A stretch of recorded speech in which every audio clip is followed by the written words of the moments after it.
गावातील प्रमुख कार्यकर्त्यांचा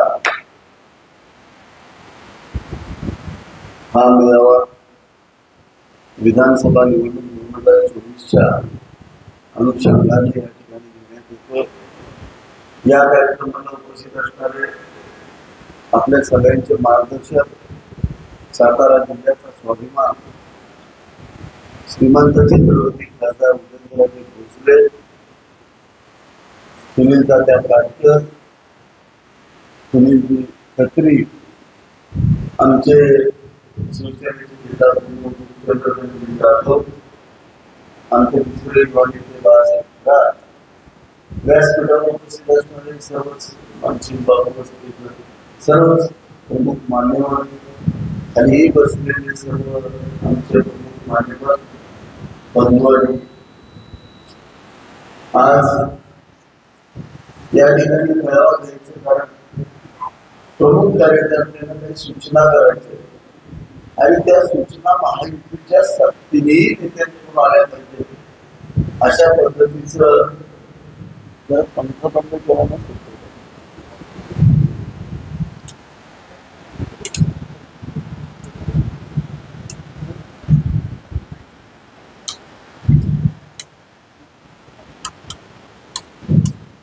महायुतीच्या नेत्यांनी एकत्रित मेळावा घ्यायचं असं ठरलं। आपल्या 20 तारखेला जी आता मतदान होणार आहे त्या मतदानाच्या अनुषंगानं आपले खासदार साहेब काही गोष्टी सांगतील। आत्ताच येणारे आपले सातारा तालुक्याचे आमदार श्रीमंत छत्रपती शिवेंद्र बाबा भोसले हे पण या ठिकाणी बाबा महाराज या ठिकाणी येणार आहे, तेही आपल्या सर्वांना मार्गदर्शन करतील। आज विरोधी लोक रोज नॅरेटिव्ह पसरवतात, 100 गोष्टी या ठिकाणी आज ते पसरवतात। सुनील दादांनी सांगितलं मराठ्यापासून ते अगदी मुंडेवाडी, खडतरवाडी, महावाडी पर्यंत आपण कुठेही जा, ही सातारा तालुक्यातील 36 गाव, सगळ्या गावांमध्ये आमूलाग्र बदल घडवायचं काम मागच्या 2.5 वर्षामध्ये आपण राज्याचे सन्माननीय मुख्यमंत्री एकनाथ शिंदे साहेब आणि उपमुख्यमंत्री देवेंद्र फडणवीस साहेब आणि अजितदादा पवार यांच्या सरकारच्या माध्यमातून केलं। मराठ्याचं तुम्ही पाहताय मी काय उदाहरण देत असतो, आपल्याला गावाचा विकास म्हणजे गाव सुंदर करायचे। गाव सुंदर करत असताना किती निधी लागतो याचा आम्ही कधी विचार करत नाही। काही गावांना 10 कोटी लागतो, काही गावांना 12 कोटी लागतो, पण कित्येक वर्ष आपण घाणीत राहतोय। आपल्याला गावात स्वच्छ आणि सुंदर करायचं आणि ते काम आपण केलं, कोरोनादायी काम केलं। पण आता आपण सामोरं जाते निवडणुकीला, आपल्याकडं सगळे मुद्दे चांगले आहेत, आपलं विजन चांगलं आहे। आज खासदार साहेब आपले साताऱ्याचे खासदार आहेत, त्यांच्या माध्यमातून आपण केंद्रातून मोठ्या प्रमाणावरती निधी आणून या ठिकाणी मोठमोठे प्रकल्प करणार आहे। महायुती पुन्हा राज्यात येईल असं भाकीत आम्ही नाही केलं। नेल्सन नावाची कंपनी जो काँग्रेसचा सर्वे करते त्यांनी 171 जागा आज महायुतीच्या येथील हे काँग्रेसच्या सर्वेच्या कंपनी, मुख्यमंत्री लाडकी बहीण योजना असू द्या, शेतकऱ्यांच्या वीज बिलाची माफी असू द्या, या सगळ्या निर्णयानंतर हे महाराष्ट्र राज्य सरकार जी गुंतवणूक आली, ज्या पद्धतीनं रोजगार वाढले, ज्या पद्धतीनं शेतकऱ्यांचे सिंचनाचे प्रकल्प या महाराष्ट्र सरकारनं मार्गी लावले, मोठमोठ्या इंडस्ट्रीज आणल्या, या सगळ्याचा परिपाक म्हणून आज जर तुम्ही पाहिलं असेल तर महाराष्ट्रातली जनता पुन्हा एकदा मोठ्या संख्येनं महायुतीच्या माग या ठिकाणी उभी राहिलेली दिसते। आमच्या विरोधकांची अवस्था काय आहे तुम्ही चेक करा। मरण्यासारखं गाव आहे. तुम्ही सगळे पार्टी प्रमुख इथं आला. बापू तुम्ही आलाय, राजू पाटील आले, बापू आहेत, विठ्ठलराव आहेत, सगळे चेअरमन आहेत, माजी सरपंच आहे, तुम्ही सगळे एकत्र आहे. स्ट्रॉंग विरोधक दिसतोय ना तिथं? फिरायला माणसं आहेत का? ही मरण्याची अवस्था. मालगावची आता वेगळी अवस्था झाली आहे का? तीच अवस्था आहे. सगळ्या गावांमध्ये त्यांच्या सिस्टीम पॅरलाइज झाल्या. कारण त्यांच्या पार्टीचे प्रमुख सांगतायत कुठल्या तोंडानं मत मागायची. कारण ते पार्टी प्रमुख रस्त्यावर बाहेर पडले तर त्यांचा पाय आपल्या विकास कामावरती पडतो. त्यांच्या नजरेसमोरचा विकास ते पाहतात आणि आपण केलेली कामं ही जनतेच्या समोर आहे. त्यामुळे विरोधक असा फार प्रबल नाहीये किंवा त्यांच्याकडे आपल्यावरती टीका करण्यासारखं एकही गोष्ट नाही. मग त्यांनी काय करायचं? फेक नेरेटिव्ह टाकायचे. परवा पाटकरचं उदाहरण झालं. पाटकरची पार्टी या ठिकाणी आल्या. आप्पा विलास बापूंसारखा सज्जन, अशोक दादांसारखी सज्जन माणसं त्या पाटकरच्या पार्टीत आहे. मला तुम्ही सांगा, आमची ही माणसं कोणाचा ऊस पेटवू शकतात का? ऊस कुणी पेटवलं त्यांनी येऊन सांगितलं काय?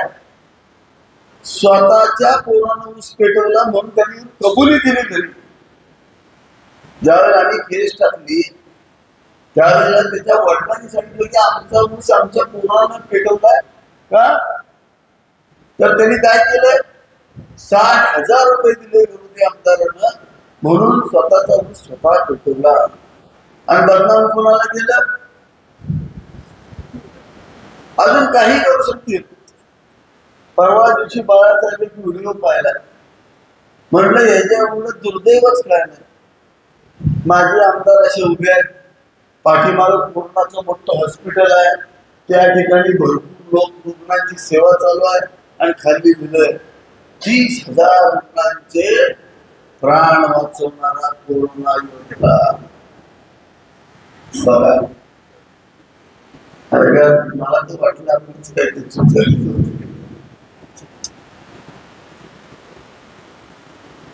उद्या हे काय ताजमहल दाखवल, स्वतःचा फोटो लावल, यांनीच बांधला. आता काय म्हणत त्या काळात ही होतं काय नव्हतं ते किती खोटं बोलायचं. त्या व्हॉट्सअपवरती इतकं खोटं चाललेलं आहे. त्यांना उद्योगच नाही. आता त्यांना आपल्यावर टीका करायचं काय काम आहे का? एकही कारण दाखवा की ज्याच्यावरती आपल्या पार्टीतल्या एखाद्या व्यक्तीवरती किंवा माझ्यावरती ते टीका करतील. आम्ही कुणाचं वाटोळ केलं नाही, कुणाला त्रास दिला नाही, काय केलं? काहीच केलं. पण फक्त टीका करत राहणं आणि इतके फेक नॅरेटिव्ह. कधी कुठल्या भावाची कुणाशी भांडणं लागते ह्याची गॅरंटी नाही. पोराला बापाच्या अंगावर घालायचं काम चाललंय. मागच्या 15 दिवसामध्ये मला 8 व्यक्तीला असा प्रसंग आला की पोरग गावातली सगळी पोरं घेऊन आले आणि आमचा बाप कसा नालाय काय ना आम्हाला विश्वासात घेत नाही ही सांगायचं काम कसं. अशा पद्धतीचं राजकारण पहिल्यांदाच आपण पाहिलेलं. म्हणजे यांना विकास कामं न करता निवडून यायचं. माझी तुम्हाला विनंती आहे, इथं सांगतात हे कोरेगाव साहेबांना येत नको, तुमच्या मताची गरज नाही. कोरेगावला सांगतात साताऱ्यात एक तर्फी बाबाराजे सुद्धा बरोबर आले आणि नितीन दादा पण बरोबर आहे, सगळेच ग्रुप ह्याच्या बरोबर आहेत म्हणून सांगतात. फेब्रुवारी खटावला सांगणार कोरेगाव तालुक्याने दिशा घेतली ह्यांच्या मागे उभं राहायची. म्हणजे दोन्हीकडे नाही तिन्हीकडे जाऊन बघा एखाद्या गावात काय परिस्थिती आहे ह्यांची. ती रॅलीला गेलं तर 3 माणसं अख्ख्या गावातली पाठीमागे नसतात. अख्ख्या गावातली जो माणूस 15 वर्ष आमदार राहतो तो त्या गावामध्ये उभं राहून सांगू शकत नाही की ठोसपणे की मी हे काम केलं या गावचं, त्याच्यामुळे या गावची जनता सुखी आणि समाधानी झाली म्हणून. सांगू शकतात का? मी सांगतो पुरण काम. सांगू? मरड्याचा पूल संपूर्ण मरडे सुंदर केलं. आयुष्यात कधी गोव्यामध्ये खंडोबाच्या मायात जायला येत नव्हतं, गुडघावर चिखलात जावं लागायचं. आज खंडोबाच्या मायात सगळे चांगल्या रस्त्यात जाते. प्रत्येक गावामध्ये सांगू शकतो. मालगाव सारखं गाव काय अवस्था होती, आज मालगाव कसं झालं ते बघा. वनगर काय अवस्था होती, आता वनगर कसं आहे ते बघा. प्रत्येक गाव घ्या. आरळ्याचा विकास पाहिला तुम्ही सगळ्यांनी. इतक्या वर्ष काय अवस्था होती आरळ्याची. बोरखर परिस्थिती आहे. वडूज संपूर्ण चौक सुंदर करायला घेतला आणि संपूर्ण कॉन्क्रिटीकरण चालू केलं. म्हणजे आम्ही काहीतरी ठोस सांगू शकतो. त्यांनी फक्त एक काम सांगलं की आम्ही ह्या 18 गावांमध्ये 25 वर्ष विधानसभा सदस्य असताना केलेलं काम सांगू शकतो. प्रेम नाही, आत्मीयता नाही, धर्म नाही, जनतेच्या प्रती श्रद्धा नाही. मग काय करायचं, भांडणच लावायचं काम करायचं. म्हणजे बऱ्याच गावात जाऊन सांगायचं बाबांच्या आदेशाने बघा. कालच महाराज साहेब बोरखर मध्ये हे गेले होते. महाराज साहेब एक काल बोरखर मध्ये हे गेले होते सतीश चव्हाण, बरोबर का? तिथं जाऊन काय सांगितलं, शिवेंद्र बाबांचा आदेश आलाय, काही झालं तर त्यांचं काम करावं. बरोबर आहे का? विचार यांच्या समोर सांगितलं बाबांच्या आदेशात. सतीश चव्हाणने स्वतः सांगितलं. कुठं आलाय ना, तुला सांगितलं नाही. तिथं काम करतो अजिंक्य तारा कारखान्यावरती, त्याला सांगितलं बाबांचा आदेश आहे म्हणून सांगितलं. धमकी दिली.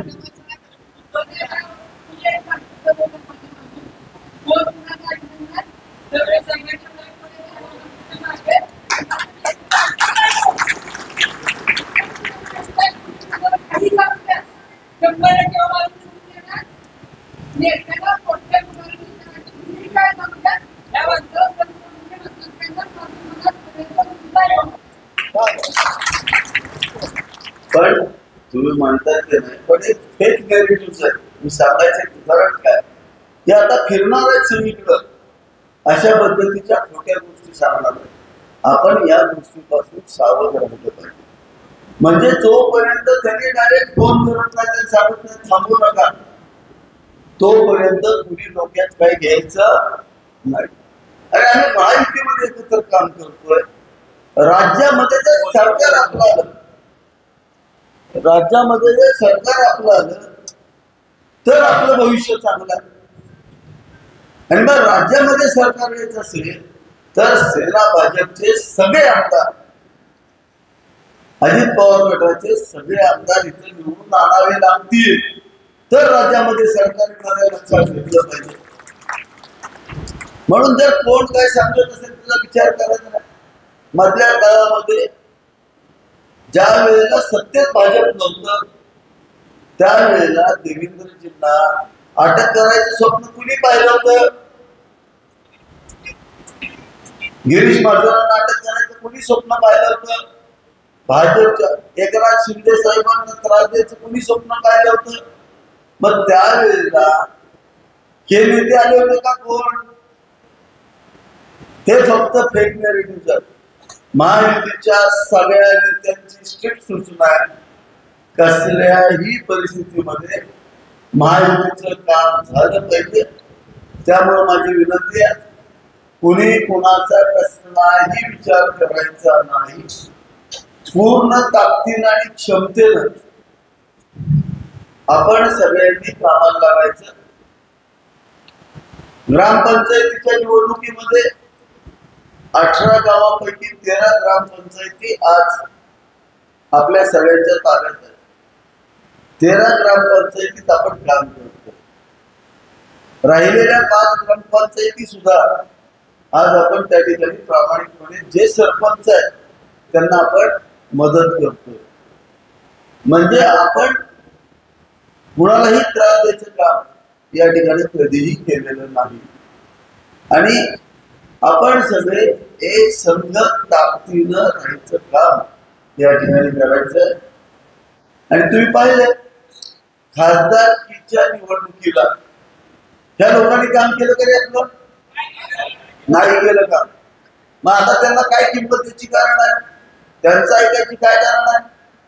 त्यांना कवडीची सुद्धा आपण किंमत दिली नाही पाहिजे. भविष्याच्या राजकारणात लक्षात ठेवा, जे आपले दैवत श्रीमंत छत्रपती उदयनराजेंचं काम करू शकणार नाही त्यांना इथनं पुढच्या राजकारणात शून्य किंमत सध्या. आपण आपल्या पद्धतीनं कामाला लागा, पूर्ण ताकदीनं क्षमतेनं बाहेर पडा. शक्य आहे प्रत्येक माणसापर्यंत. आज प्रत्येक व्यक्ती, सामान्य माणूस आपल्या सरकारला आपल्याला मत द्यायला तयार. आमच्या डॉक्टरांनी सांगितलं, वंदाच्या डॉक्टरांनी खूप छान सांगितलं, समाजाची गरज आहे महायुती ही, शेतकऱ्याची गरज आहे महायुती ही, गोरगरीब महिलांची गरज आहे महायुती ही, तरुणांची गरज आहे महायुती ही, प्रत्येक सामान्य माणसाची गरज आहे. म्हणून महायुतीचं सरकार या महाराष्ट्र राज्यावरती येणं गरजेचं आहे. आणि आपण सगळ्यांनी हा प्रयत्न करावा अशी विनंती करतो. बूथ कमिटी आपल्या तयार आहे, बूथ मॅनेजमेंट स्ट्रॉंग आहे. कुणाला काय अडचण असेल या मेळाव्यात आम्हाला भेटायचं, जे पाहिजे ती ताकद द्यायचं काम आज आम्ही या ठिकाणी करणार. चांगलं वातावरण आहे, त्यामुळं आपल्याला एक आपण मेळावा घेतला होता, जो सातारावरचा मेळावा घेतला होता. त्या मेळाव्यामध्ये आपण ठरवलं होतं, आपल्याला वक्ते म्हणून प्रदेशने पाठवलं होतं.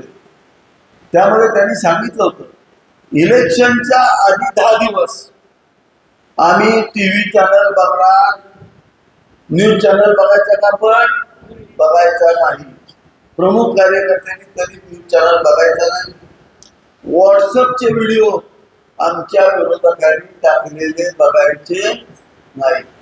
आणि तिसरी गोष्ट, पेपर वाचायचा नाही. या 3 गोष्टी, गांधीजींची 3 माकडाची भूमिका घ्यायची. बरोबर आहे? तुम्ही मला सांगा, एखादा माणूस उठतो आणि दुसऱ्याला सच्चून शिव्या देतो, इतक्या शिव्या देतो, पण चुकून जो शिव्या खात असतो त्याला कानात मशीन बसवायचं राहिलेलं असतं. त्रास कुणाला होतो? शिव्या देणारा. एवढंच लक्षात ठेवायचं, कानात मशीन घालायचं म्हणजे ह्या 3 गोष्टी थांबवायच्या. फेक नेरेटिव्ह आणि आर्टिफिशियल इंटेलिजन्सला फाईट करायचं असेल तर याच्यापेक्षा दुसरं कुठलंही हत्यार नाही आहे.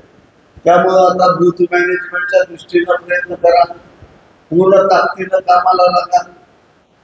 तुमच्या बूथ चालवण्यासाठी ज्या ज्या अडचणी असतील त्या अडचणी, प्रशासकीय अडचणी आम्हाला सांगा.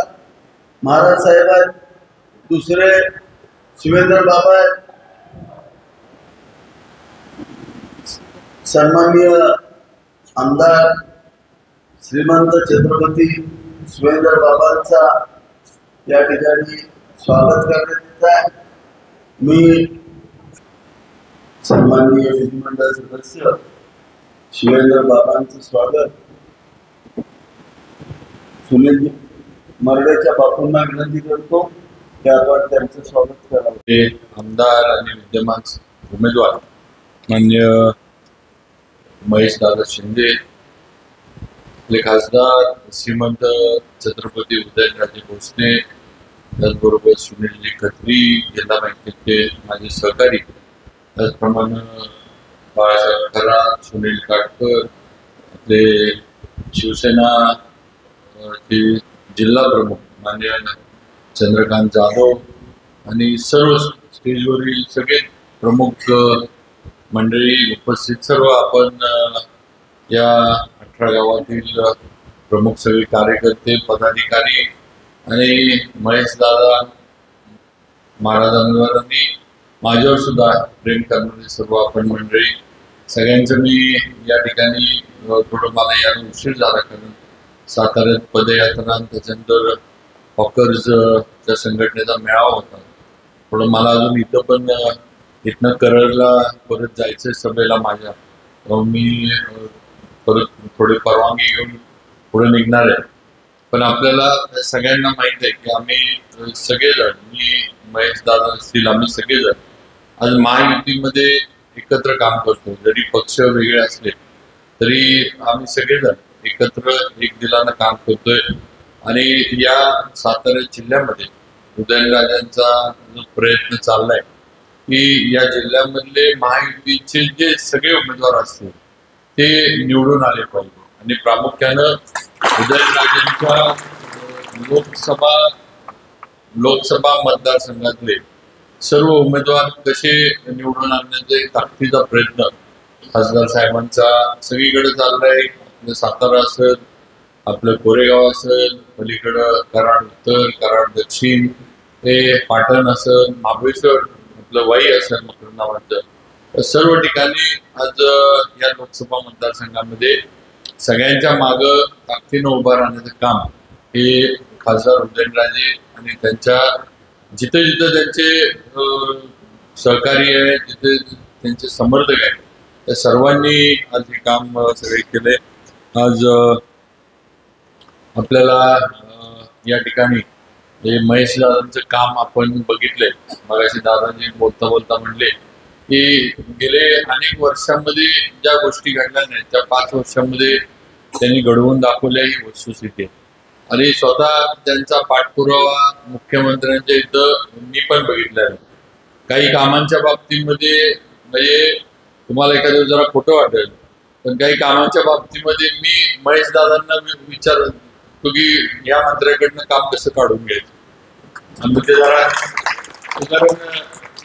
कारण कसं होतं की समजा आता मला एखाद्या योजनेचा निधी मिळाला, महेश दादांना समजा त्या ह्याच्यातनं त्या मंत्र्याकडनं मिळालं नाही, तर मग आमच्यात चर्चा होती तुम्हाला कसं दिलं, मग तुम्ही काय औषध लावलं, असं मग मी त्यांना विचारलं की दादा तुम्ही काय केलं, कसे काय तुम्हाला एवढे दिले. मग ते सांगतात की इकडे इकडे असं असं, म्हणजे चांगलं सांगतात, नाही तर तुम्ही कसं काम आपलं काम झालं पाहिजे हा विषय महत्वाचा आहे. आणि सहकारी म्हणून लगेच दुसऱ्याला म्हणजे मार्गदर्शन किंवा कसं आपली ज्या ऑर्डर असतील विकास कामांच्या त्या कशा होतील त्यामध्ये आम्ही दोघं एकत्रित करत असतो.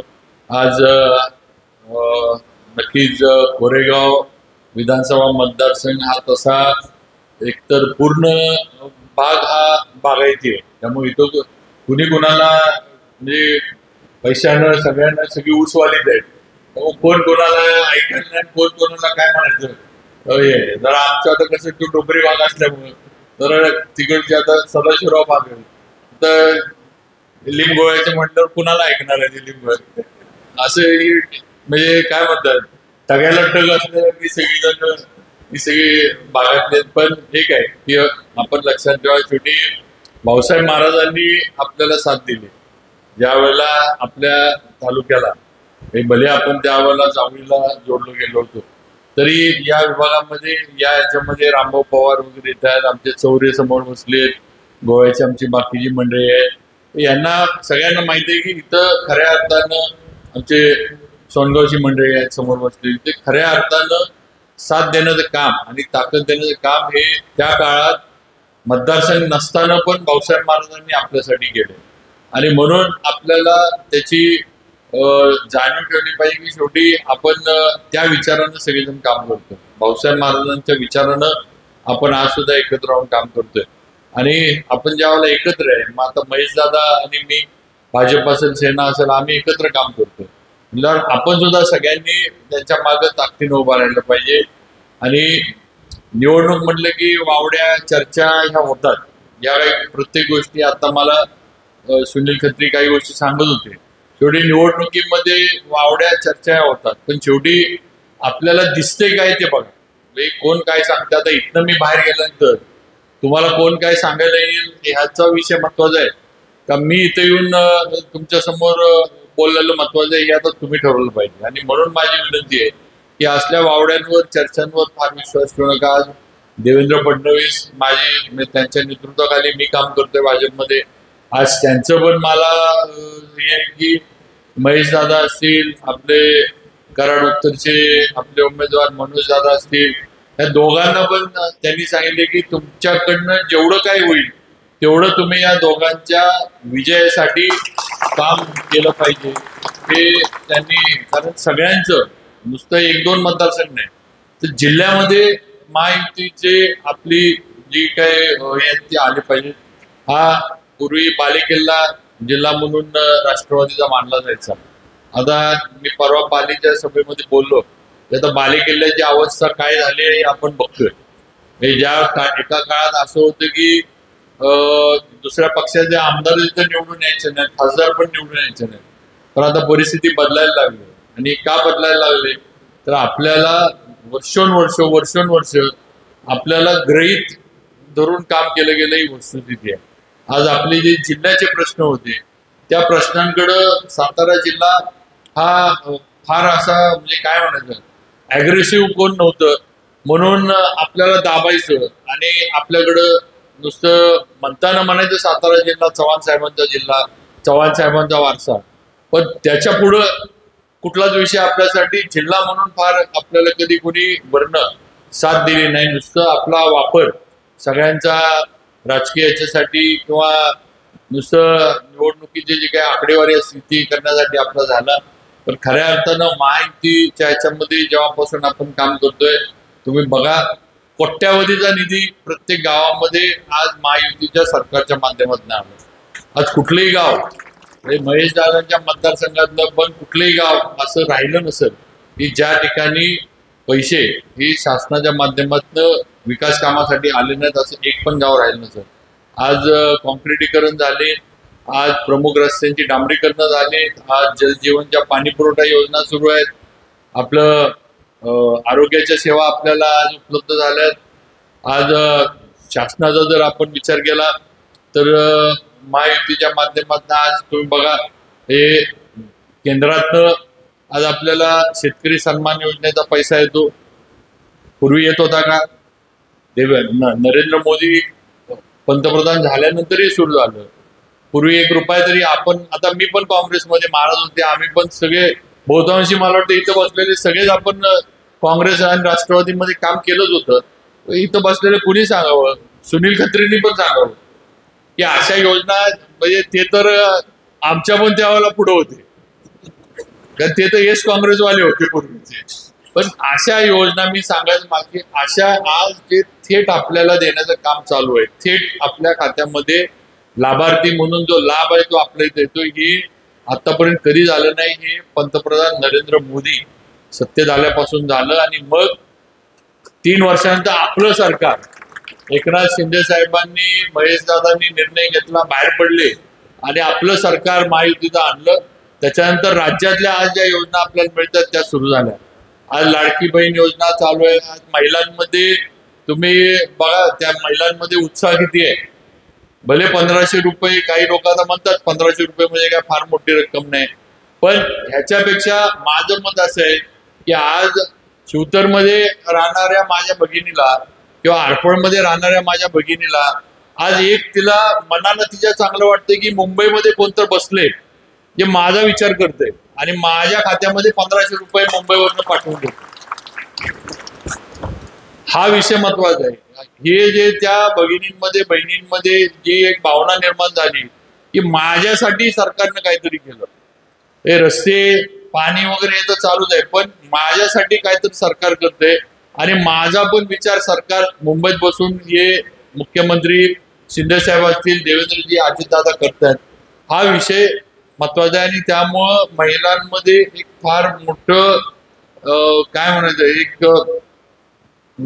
एक क्रांती झाल्यासारखी झाली आहे की काही करून आपलं महायुतीचं सरकार आणायचं म्हणजे आणायचं. मी काल जावळीमध्ये एका गावामध्ये प्रचाराला गेलो होतो. तिथं असं आम्ही मंदिरामध्ये बसलो होतो सगळे चर्चा करत. थोडं गावच्या एका रस्त्याबद्दल विषय चालला होता. लोकांचं जरा म्हणणं होतं की रस्ता रुंद झाला पाहिजे, लवकर झाला पाहिजे. इथे बोलता बोलता तिथं एक 5-6 भगिनी बसल्या होत्या. त्यांनी शेवटी सांगितले की म्हणले बाबा आमची महिलांची मिटिंग वेगळी घ्या, ही पुरुष मंडळी काय करू देत, आम्ही तुम्हाला सोडून जाणार नाही, आम्ही तुमच्या बरोबर. एवढं स्पष्ट बोलण्याचं आता हे महिलांमध्ये आज आलंय का, तर त्यांना शासनाचा निर्णय मान्य आहे, पटलाय आणि या महायुतीच्या सरकारच्या मागे उभा राहण्याचा निर्णय आपल्या भगिनींनी घेतलाय, ही वस्तुस्थिती आहे. आज आपलं शेती पंपाची बिलं देवेंद्र फडणवीसांनी जाहीर केल्याप्रमाणे माफ केली. आता आपण सगळ्यात पट्टा हा ऊस उत्पादनच आहे. तुम्हीच विचार करा, गावातली जर हिशोब काढला तर मला माहित नाही, पण अगदी आरफळ सारख्या गावातला हिशोब काढला तर दादा मला वाटतंय थकबाकी सकट नाही म्हणलं तर 2-3 कोटी रुपये तर सहज माफ झाले असते. हे जुनी थकबाकी आणि चालूचं लाईट बिल बघितलं तर 2-3 कोटी रुपये तर सहज, मी तर कमीत कमी म्हणतोय 2-3 कोटी रुपये तर सहज माफ झाले असणार. एखादा आकडा याच्यापेक्षा पुढे पण असेल. नुसती ही घोषणा ठेवली नाही तर त्यांनी ही घोषणा देवेंद्रजींनी अस्तित्वात आणली, हे आपण लक्षात घ्या. आज मराठा आरक्षणाचं पण हे मराठा आरक्षण, तुम्ही एक लक्षात ठेवा की मराठा आरक्षण जर कोण देऊ शकतं आपल्याला किंवा मराठ्यांना योग्य न्याय जर कोण देऊ शकतं तर ते फक्त नरेंद्र मोदी आणि देवेंद्र फडणवीस हे दोघंच आपल्याला देऊ शकतात. बाकीच्यांनी नुसता आपला मराठा समाजाचा वापर हा राजकारणासाठी करून घेतलाय. ज्यांच्या हातामध्ये एक काळ असा होता की ज्यांच्या हातामध्ये राज्य होतं, काँग्रेस असेल, राष्ट्रवादी असेल, त्यांच्या हातामध्ये पूर्ण राज्य होतं, पूर्ण केंद्र सरकार होतं. त्या काळामध्ये थोडा जरी निर्णय मराठ्यांसाठी केला असता तर आज जे वातावरण चिघळले हे चिघळलं नसतं. आज जे ओबीसी आणि मराठ्यांमध्ये अगदी तुतू मेमेचं जे झालंय, हे प्रत्येक जण जे एकामेकाला असं आपण करतो की माझं काय काढून घेतात का, अशा ह्याच्यामध्ये आज समाज एकामेकाच्या समोर जायला लागले. हे जर त्यावेळेला त्या काळामध्ये काँग्रेसनं, राष्ट्रवादीनं, त्यावेळेला जी अखंड राष्ट्रवादी त्यावेळेला होती, यांनी जर त्यावेळेला बसून हा निर्णय घेतला असता आणि काही प्रमाणात तरी मराठा समाजाला न्याय दिला असता, तरी आज मराठा समाजाची मुलं ही एवढी म्हणजे संघर्षामध्ये किंवा एवढ्या टोकाच्या भूमिकेमध्ये गेली नसती, ही वस्तुस्थिती आहे. पण ते केलं नाही का, तर आपल्याबद्दल तेवढा विचार करण्याची कोणाची तयारी नव्हती मराठा समाजाची, लक्षात घ्या. आज आपल्याला या सरकारने ईबीसी दिलं.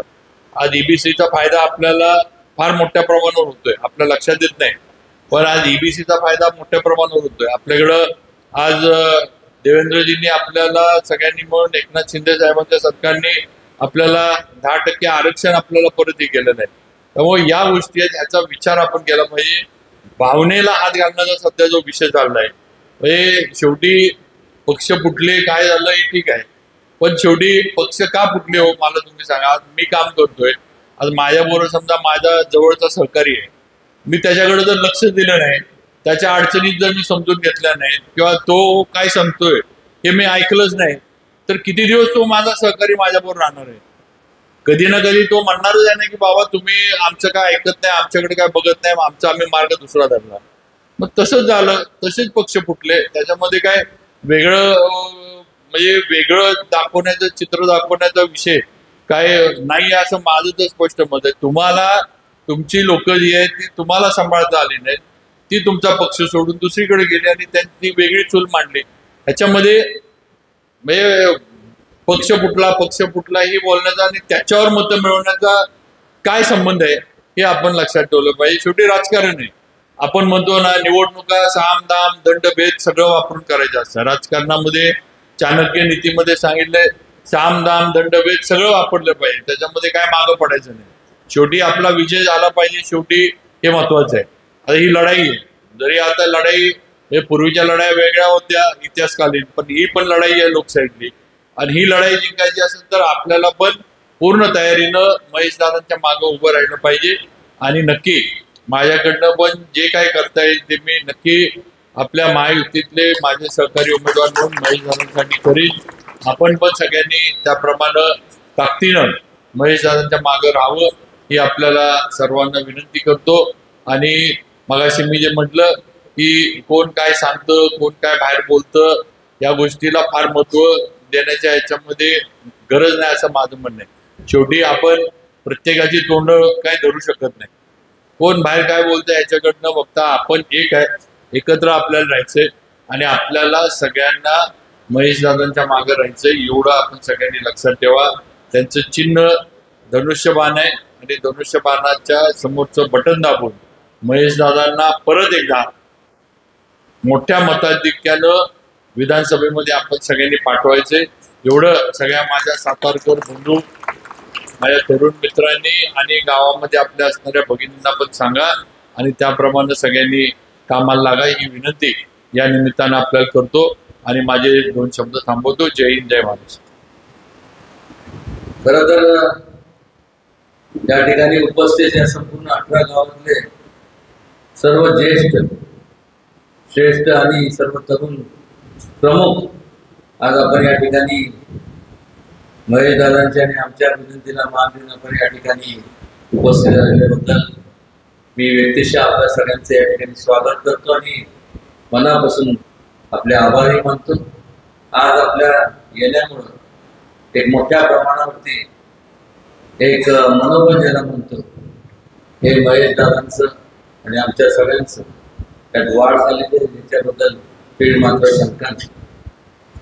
म्हणजे अगोदर अनेकांचे जे भाषणं झाले, महेश दादांचं झालं, त्यानंतर शिवेंद्रराजेंचं झालं, त्यांनी त्यांच्या आपल्या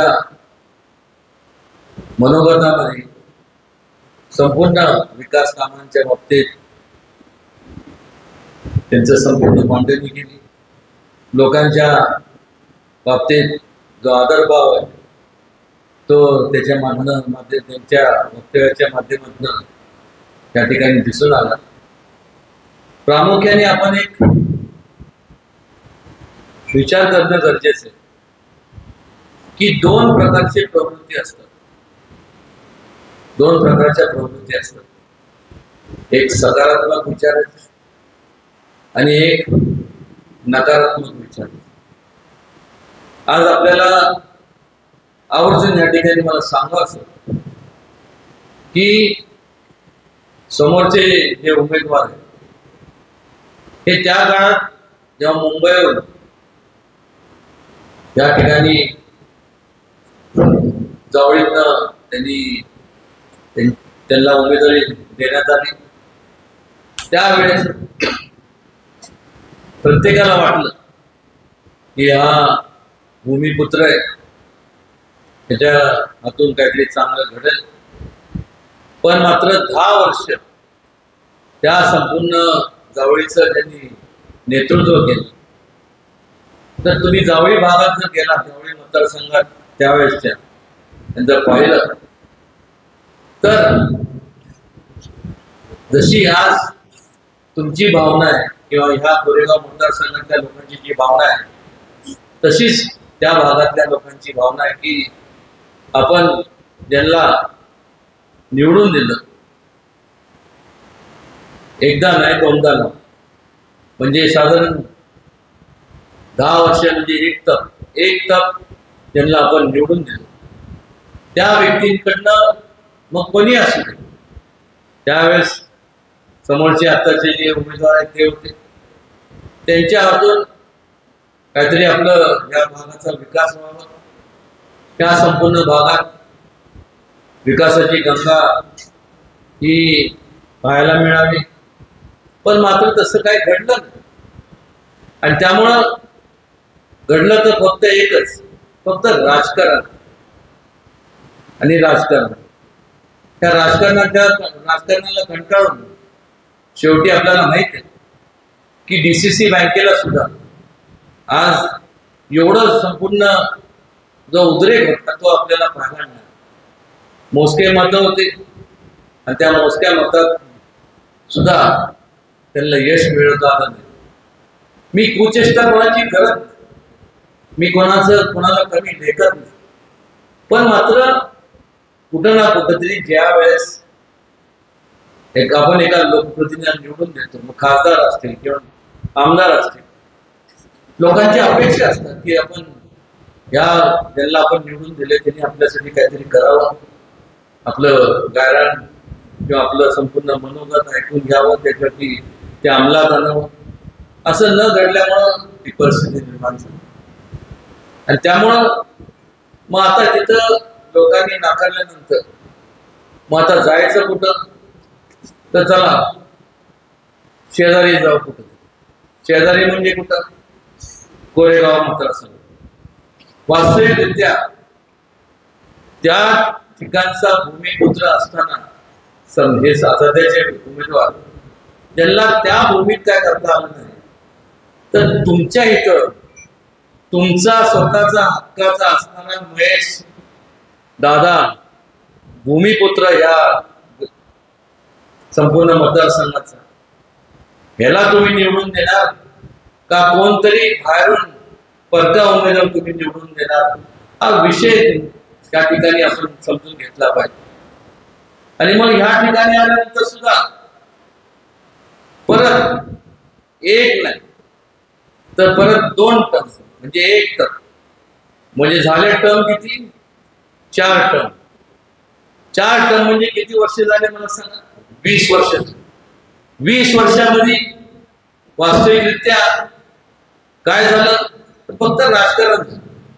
आपल्या सगळ्यांना माहिती आहे की कोरेगाव मतदारसंघ जो आहे हा संपूर्ण जिल्ह्यात वेगवेगळे मतदारसंघ जरी असले तर ज्या वेळेस मी संपूर्ण समाजकारणाला सुरुवात केली तेव्हापासून मला आवर्जून सांगाच होतं की संपूर्ण म्हणजे राजकीय, सामाजिक आणि राजकीय दृष्ट्या परिपक्व संपूर्ण कुठला मतदारसंघ असेल, दुसऱ्या मतदारसंघाच्या लोकांना कमी लेखत नाही, तर कुठला असेल तर कोरेगाव मतदारसंघ. झालं काय त्यावेळेस, तर काय झालं, फक्त राजकारण झालं. समाजकारांना एक समाजकारण बाजूला झालं. लोकांच्या भावना निर्माण झाल्या की कुठलंही आपलं काम होत नाही. प्रत्येक वेळेस फक्त निवडणुका आल्या ज्या 5 वर्षांनंतर अटळ असतात. लोकशाहीच्या ह्या प्रक्रियेमध्ये 5 वर्षानंतर निवडणूक अटळ असतात आणि होणारच. जय पराजय हा सोडून द्या, पण मात्र 10 वर्ष त्यांना आपण निवडून दिलं. आज मला सांगा 10 वर्षाचा कार्यकाळ आणि महेश दादांना आपण ज्यावेळेस निवडून दिलं, 1 टर्म, या 1 टर्म त्या 5 वर्षाच्या या कालावधीमध्ये आज मला सांगा ना, मगाशी शिवेंद्रराजे जे म्हणाले ते खरंच आहे. प्रत्येक गावोगावी प्रत्येक ठिकाणी काहीतरी झालं पाहिजे. ह्या ठिकाणी विकास कामं आपण राबवले पाहिजे. आपण ज्या लोकांनी आपल्याला आशीर्वाद दिले, पाठबळ दिले, त्या लोकांचं आपण कुठेतरी ऋण फेडलं पाहिजे. ह्या आदरभावाने आणि ह्या एक पुराशी बांधलेली एक संपूर्ण जिद्द, त्या जिद्दीला धरून त्यांनी ठिकठिकाणी ह्या संपूर्ण कोरेगाव मतदारसंघाचा काय पलट केला. आणि मग त्यावेळेस सुद्धा लोकांनी सध्याचे जे आता उमेदवार त्यांना का नाकारलं, तर कारण की कुठलंही काम होत नाही, फक्त पाय अडकवण्याचं काम केलं. ते काय महेश दादांना जमणार नाही, ना शिवेंद्रराजेंना, ना मला. त्यामुळं एक लक्षात घ्या, आम्ही दोघं, शिवेंद्र असतील, मी असेल आणि महेश दादा, आम्ही काय वेगळे नाहीये. आम्ही संपूर्ण ताकदीने महेश दादांच्या पाठीची दोघंही आम्ही आहोत. दोघं म्हणण्यापेक्षा शिवेंद्रराजेंचे जे कार्यकर्ते असतील, आमचे कार्यकर्ते किंवा माझे सहकारी असतील, हे संपूर्ण त्यांच्या बरोबर आहेत. त्यांचे सुद्धा त्या ठिकाणी सहकारी आहेत. मी मगाशी शिवेंद्रराजेंना विचारलं की तुमचे संपूर्ण तुमचं या भागातले जे परिसरातले कार्यकर्त्यांना निरोप काय पोचलेला दिसत नाही. ते म्हणाले जरा काही शेवटी जसं महेश शिंदे या ठिकाणी उमेदवार आहेत, तसं शिवेंद्रराजे सुद्धा सातारा गवळी मतदारसंघातले उमेदवार आहेत. ते म्हणले जरा खूप मला उशीर झाला, पण उद्या नाहीतर परवा 2 दिवसातच संपूर्ण कारखान्यावरती संपूर्ण या भागातल्या लोकांना बोलून घेतो. आणि महेश दादा आपण सुद्धा या, मी पण असेल, आणि एकदा त्या ठिकाणी सगळ्यांसमवेत आपण बैठक घेऊया. आज एक लक्षात घ्या, आता काउंटडाऊन चालू झालंय. उरले किती 4 दिवस, फक्त 4 दिवस म्हणजे किती झाले, आता तासावरती आलं. आणि त्यामुळं संपूर्ण ज्या वेळेस आपण कार्य काय कुठलं करत गेलेलं नसलं, कार्य शून्य असताना मग आता लोकांसमोर जात असताना आपण काय करायचं, तर लोकांची दिशाभूल करायची. मग सांगायचं की हे आमच्या बरोबर आहे, ते त्यांच्या बरोबर आहे. ह्या भूलथापांना तुम्ही कृपया करून बळी पडू नका.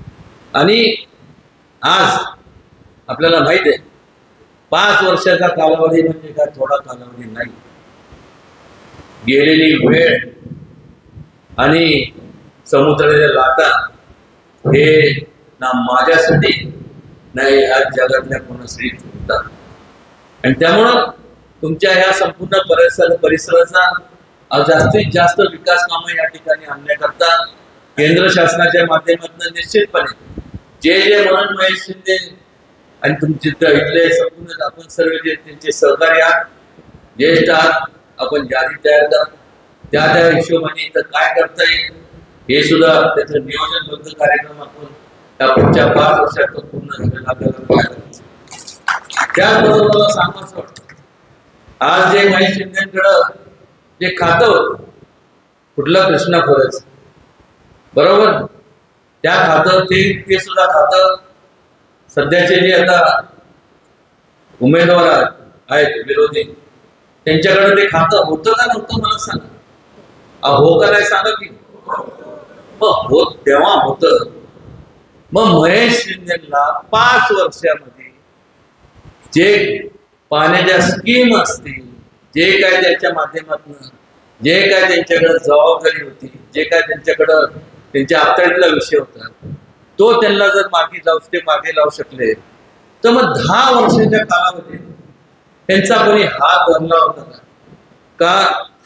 त्यांचे विचाराला जपडून ठेवलं होतं. हे कधी होतं? ज्या वेळेस मनापासून आपल्याला लोकांबद्दल आस्था असते, लोकांना वाटतं की बाबा की आपण लोकांचं ऋण फेडलं पाहिजे, लोकांसाठी आपण हे केलं पाहिजे.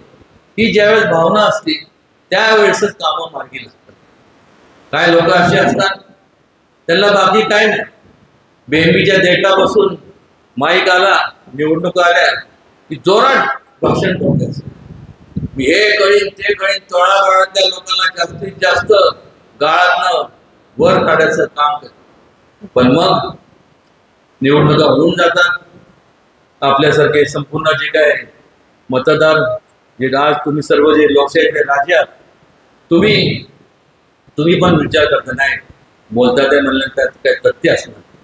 पण एक लक्षात, मी भविष्य सांगणाऱ्यापैकी नाही, मला भविष्य समजत नाही. पण मात्र जर आपण भविष्य सोडून द्या, पण एखादा व्यक्ती कसा आहे, त्याचं कार्यपद्धत काय, त्याचं मोजमाप आपण कसं करू शकतो. मग मागचे किमान 10-15 वर्ष ह्या व्यक्तीने काय केलं, लोकांची सेवा यांच्या हातून काय घडली, ह्याच्यावर तर आपण समजू शकतो की हा माणूस किंवा ही व्यक्ती यांना निवडून दिलं तर भविष्य काळ देखील कुठल्याही परिस्थितीत कमी पडणार नाही, उलट जास्ती जोमाने संपूर्ण तुमचे कामं पूर्णत्वाला नेण्याकरता जास्तीत जास्त प्रयत्न करतील. आणि त्यामुळं या संपूर्ण ह्या बाबींचा विचार करता मी एवढंच सांगेन की आज अत्यंत चांगला होतकरू उमेदवार आपल्या समोर आहे, आज आमदार आहे. आणि मला खात्री आहे जे काय फीडबॅक मिळतोय, जे काय संपूर्ण इथं आणि कोरेगावच्या लोकांनी, मतदारसंघातल्या लोकांनी निर्णय घेतलाच. मग सातारचा भाग असेल, खटावचा भाग असेल, त्या सर्व लोकांनी निर्धार केलेला आहे की भविष्य काळात सुद्धा आजचे जरी महेश शिंदे आमदार असतील तर उद्याचे भावी आमदार म्हणून महेश शिंदेच असणार आहे. एवढं ज्या ठिकाणी ठामपणे मला सांगावंसं वाटतं.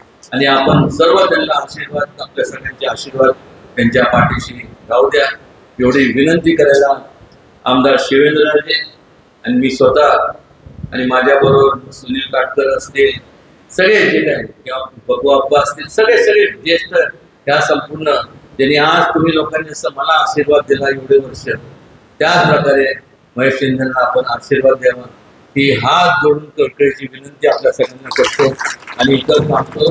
जय हिंद, जय महाराष्ट्र, जय श्री